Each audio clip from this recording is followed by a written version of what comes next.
The views expressed on the Nova Society are those of the panelists and guests and do not necessarily reflect the views or opinions of the Phoenix Research Institute or any institution which any panel member is associated. Welcome back to the Nova Society. I'm your host, Dr. Brooklyn Ann Weldon, and I'm here with my panel, Dr. Scott Gershwer and Dr. Mark Bounds. Today we will be answering listener emails, and we have a question from Samuel, who lives in Roanoke, Virginia. And Samuel asks, recently Jay Leno criticized politicized comedy, and John Oliver fired back. What should satire's role be in democracy, audience polarization, and media responsibility? That is an excellent question, Samuel. That's a great question. And I know that Brooke is not big on comedy.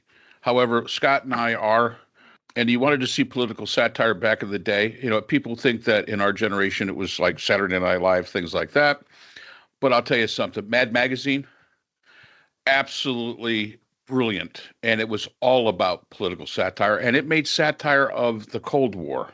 It made satire of everything. And the thing, you got to remember that back in the day when kings had court jesters. I like political cartoons. Sorry. Correct. Yeah, those I like. I find those funny. Go ahead. Yeah, when there was court jesters in king's courts, the jester was the only one that could actually tell the king the truth. He could speak freely. And that's an important thing to remember. And in many ways, this is where political satire, it tells the truth in so many ways. It tries to make it so that we can digest it. Because if we really took it the way it really was, the honesty of it all, it would probably make us lose all faith in society. So I think that there is a place for satire. I think satire is necessary. There has been satire throughout the American history. One of the greatest people that used satire of the founding fathers was Benjamin Franklin. Huge on using his satire. One of the most successful events up until Trump that happened was the Correspondents' Dinner, where it was satire all along, all the way around. It was making fun of each other and being able to laugh at each other. And that really does bridge some gaps. And I think satire is able to tell stories and tell the truth in a far better manner than, say, the news media. Yeah, well. Look at Charles Dickens and Lewis Carroll and those people. All of them. From way back then. Charlie Chaplin with his films. It's all satire. Funny. But it's all political satire. Yeah, so I'll give you a shout out. I mean, the shout out to Mad Magazine completely. 100% on board there. Everything that I know because of Mad Magazine. Everything I know. I've never learned a damn thing since.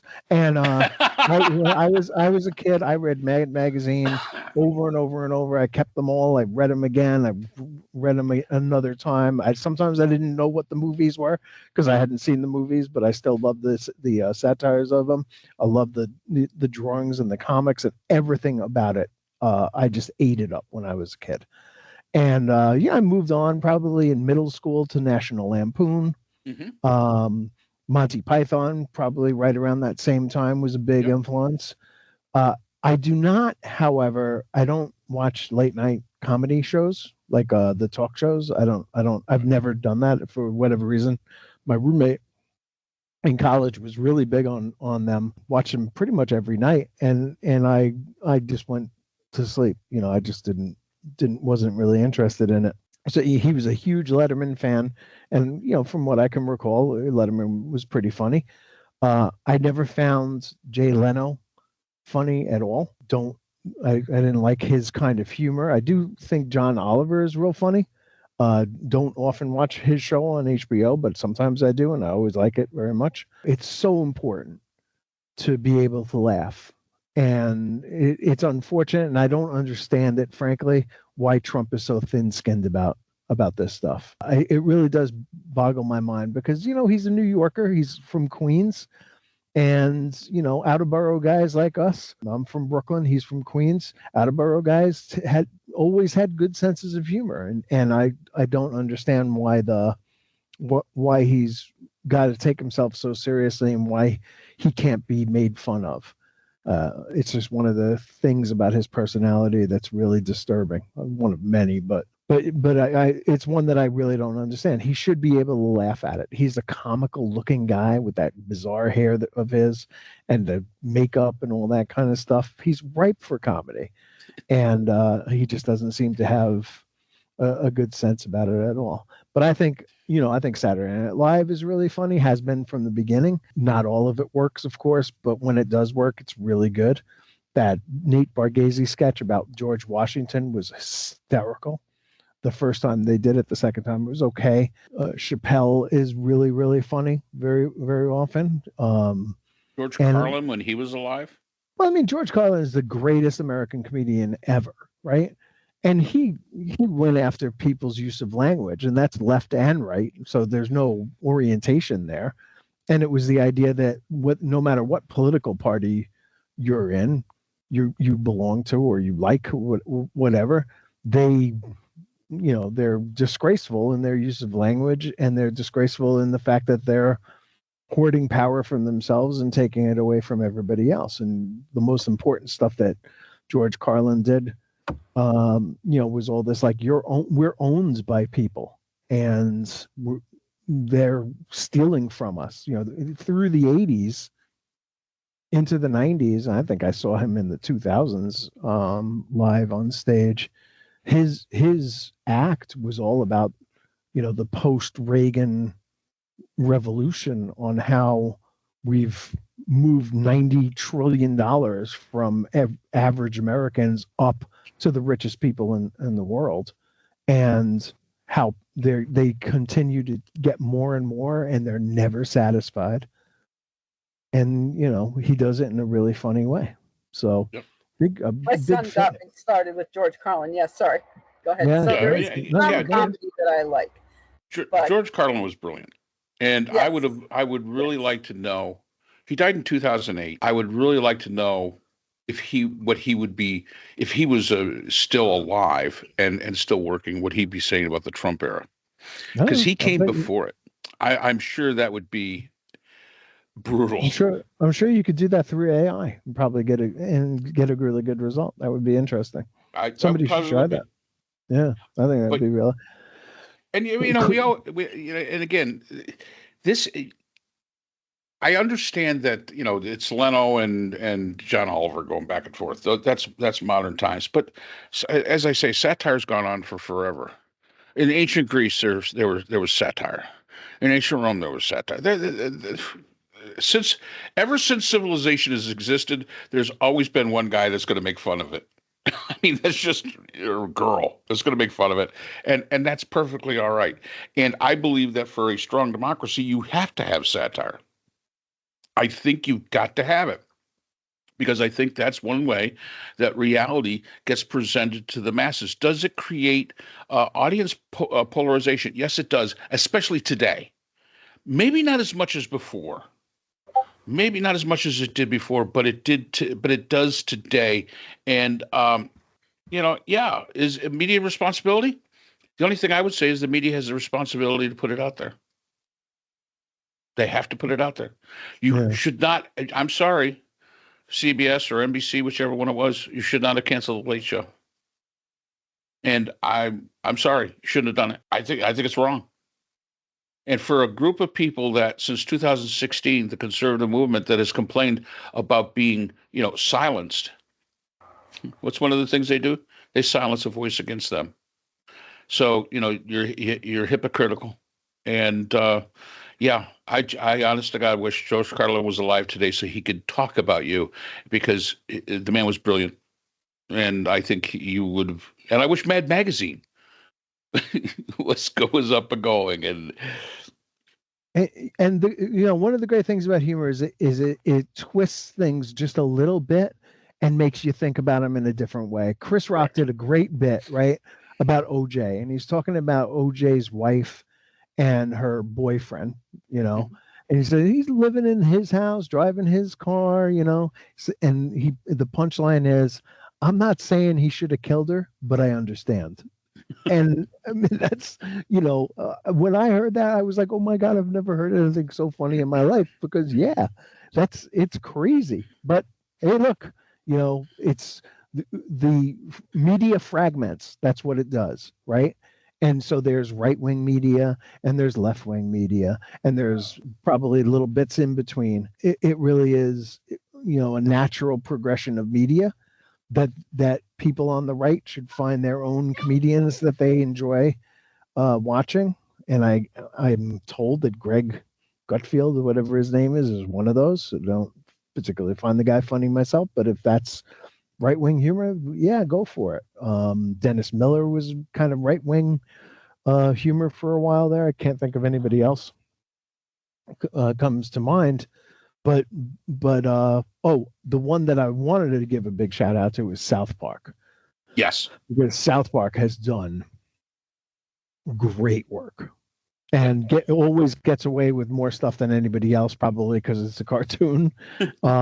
Just gets away with stuff that nobody else can. And it's kind of a cheesy cartoon. It's not even it's not even like high dollar cartoon. It's just like cheesy. And one of my conservative ex-friends who's a big Trumpy, who I blocked on Facebook and refused to return any of his text messages, tried once again to reach out to me, and I sent him a little snippet of South Park and said, "Did you see this?" Because I know he's a huge fan. And he said, "Yeah, I saw it, and I thought it was hysterical." And South Park's a reliable laugh, and they make fun of liberals just as much as they make fun of conservatives. They make fun of everybody. And in this particular case, they're going hard after Trump. And I mean, the cartoon of Trump getting into bed with Satan and tickling him and trying to arouse him. Come on, guys. Come on, guys, relax. Just so good, And he said, "Yeah, look, I'm willing to pull up my big boy pants and watch something that I disagree with." Because it's funny, and funny is funny. And if it's funny, you should be out there doing it. And if it's not funny, you're not going to make it. That's right. And Samuel, I noticed that this was actually sent to us, this email on the 15th. So I'm making the assumption, Samuel, since you're from Roanoke, Virginia, that you were at the Roanoke Comedy Festival, which was the 14th through the 17th. I'm looking at the list that they had as far as comedians, and it looks like it was a pretty good show that you guys had. So hopefully that's what led you to ask this question. And this is extremely interesting. But I think all of us on here would agree that society, even if it's not a democracy, society needs satire. And let's keep in mind, that's exactly what President Zelensky of Ukraine, a man who has stood up against the mighty Russian bear, that's what he did prior to becoming a president of a nation and leading a nation in a struggle for freedom. So hopefully we've answered that one. And maybe that's one reason why Trump dislikes Zelensky so much, because he has an atavistic dislike or distaste for comedians who think quickly on their feet and have comebacks that poke fun at other people. And if you look at Putin, for example, or Stalin or Hitler or other dictators, Kim Jong-un, and that movie that was made about Kim Jong-un that was made fun of him and how upset he got about that. There doesn't seem to be any sense of humor among these dictators. So Trump's not having a sense of humor appears to align with the rest of them. And perhaps that is one reason why he is very much on both the defense and the offense when it comes to Zelensky, because he doesn't want Trump. Trump doesn't want to really give Zelensky an opportunity to say anything that might be construed, anything that anybody else might laugh at, to make fun of him, Trump. Yep. And you know what? They're good people too. I'm just reading this. There's a trivia about George Carlin that I did not know. I did know that George Carlin played Mr. Conductor on Shining Time Stations And he did that. And once he met a young fan of Shining Time Stations at an airport, and rather than disillusion him by telling him that Mr. Conductor didn't exist, he patiently explained that he was on vacation from the magical island. That's that's a real human being. Yes. All right, Brooke. Alrighty. So thank you very, very much for the excellent question, Samuel. We appreciate that. Thank you for spending some time with us on the Nova Society. We hope that you have subscribed, Samuel, and everyone else who's listening. And if you have not, do please subscribe on the platform of your choice. That does help us to grow our global presence and to maybe balance some of the right-wing voices. We hope to see you again next time on the Nova Society. The Nova Society is a production of Nova Society Media, a division of the Phoenix Research Institute. We'd like to thank our production partners, Buzzsprout, who hosts the Nova Society, Audacity, our editing partners, Apple iTunes, the largest source of podcasts and music on the internet, Spotify, the most popular platform for the Nova Society, and iHeartRadio, your source for all things music and podcasting. The Nova Society is available on all of these and other quality platforms listed in our description. We'd also like to thank all of our listeners. Without your support, the Nova Society would not be possible.